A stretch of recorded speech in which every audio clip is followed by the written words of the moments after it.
प्रतिफलयोद्धवन बल सैन्य वीरव्रत वत्सलय प्रदधर्मपालक लोकनायक श्रेष्ठ नायक देव देवा वीर पुरुषा मोक्षकर्ता रक्षक असुर ध्वंसकर वीर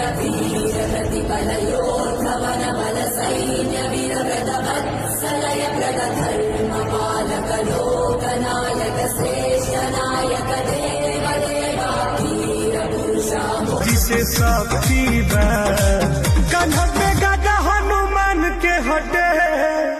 ही तो सेना श्री राम